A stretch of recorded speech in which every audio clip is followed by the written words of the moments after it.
राजाधिराज श्री सद्गुरुनाथ महाराज की जय।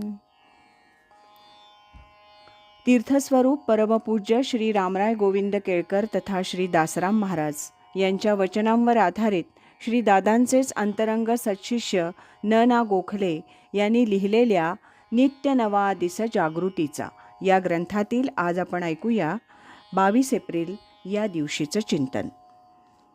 देहभाव रहित स्थिती या परते भाग्य नाही।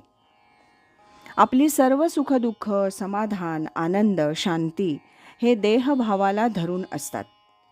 फार क्वचित ज्याला आपण निर्मळ आनंद किंवा सुख म्हणू असं आत्मिक समाधान आणि त्याची अनुभूती येते, नाही असं नाही, परंतु ते फार थोड्या वेळापुरतं असतं।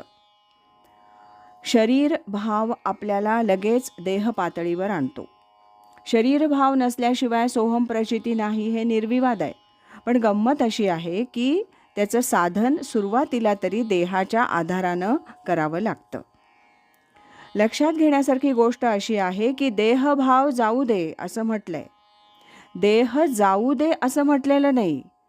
देही असून विदेही अशी अवस्था परमपूज्य दादांची, परमपूज्य मामांची आणि इतर संतांचीही असते। हे देहावर क्वचितच असायचे, पण तुमच्या आमच्यासाठी देह धरून ठेवलेला असायचा। भगवान रामकृष्णांना देह सोडायच्या अगोदर देहाला खूप यातना होत होत्या। शिष्यवर्गाला खूप वाईट वाटायचं, म्हणून ते म्हणायचे की तुम्ही रडत फिराल म्हणून हा देह राखून ठेवलाय, तुम्ही म्हणत असाल तर आत्ता सोडून देतो। देहाची आसक्ती नाहीच, कोरड्या नारळासारखं आत्मा आणि शरीर हे निराळं वाटलं पाहिजे असं ते म्हणत असत। परंतु आपली स्थिती याच्या उलट आहे। आम्हाला शरीर हेच सर्वस्व वाटतं। देह जाण्याच्या नुसत्या कल्पनेनं सुद्धा माणसं घाबरतात आणि मरणाविषयी बोलायचं टाळतात। याचं कारण इंद्रिय सुखाच्या पलीकडे काही सुख आहे आणि ते उपाधिरहित शाश्वत आहे हे आम्हाला माहितीच नाही। ती भाग्याची स्थिती प्राप्त व्हायला हवी, पण आम्ही इंद्रियांचे गुलाम आहोत। इंद्रियांची दिने आम्ही केलो नारायणे। त्यांच्या तडाख्यातून सुटणं म्हणजे देहभाव नाहीसा होणं।